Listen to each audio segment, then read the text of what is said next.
Hi parents, I just want to take a minute to share with you some parenting wisdom.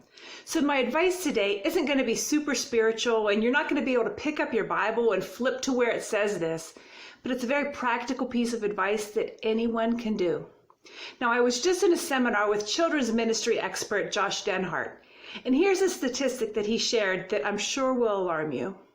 Studies show that 75% of kids who are a part of a strong evangelical church will leave the church and any connection to Christ between the ages of 18 and 29.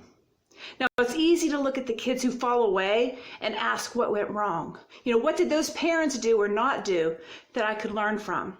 But I think we should look at that from another angle. The real question to ask is what was happening right in the 25% of kids who stayed. Now, in that seminar, there were 5 common things that were discovered in common among those homes. I'm going to share 2 of those things with you today that are important to my family, that we've made our family values. Now, the number one thing that we can do to keep our children connected to the faith and the church is so simple. It's eat dinner together. It sounds simple, right? And it is, but just because it's simple doesn't mean it's easy. My kids are in sports and clubs, and my husband and I both work full-time jobs. We own a gym on the side. We have marching band, hockey, baseball, volleyball. There's clarinet lessons, babysitting jobs, and family. And we always have made it a priority to eat together as a family. Now, I'm not going to lie. There's nights that we eat after we get back from hockey practice at 9 o'clock at night. There's other nights we're eating together in the car out of a paper bag on the way to a game. But we make that time to be together and we talk. There's no phones, no AirPods. Dinner time has become one of our favorite times of the day.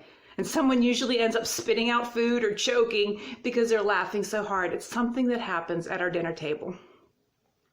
Another thing that I learned that the experts discovered is that children who served with their families in a faith-based ministry seemed more likely to stay connected to Christ and the church.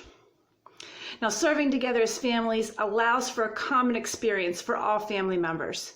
Yet the blessing of having this common experience through serving is actually quite uncommon. Not many families serve together. I'll let you know, your kids might not want to serve. Our kids are still self-centered and they think only of themselves, and that's normal. When they say they don't want to serve, I say, that's too bad. They may not want to go to the toddler room at church and pass out a snack or pick up toys, but you are the parent.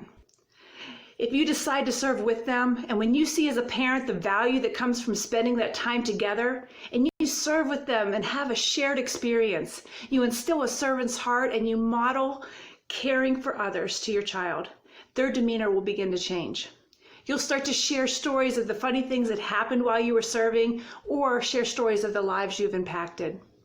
So these are 2 very important values that my family have made a top priority. And I hope they help you and that you can incorporate these values into your family as well.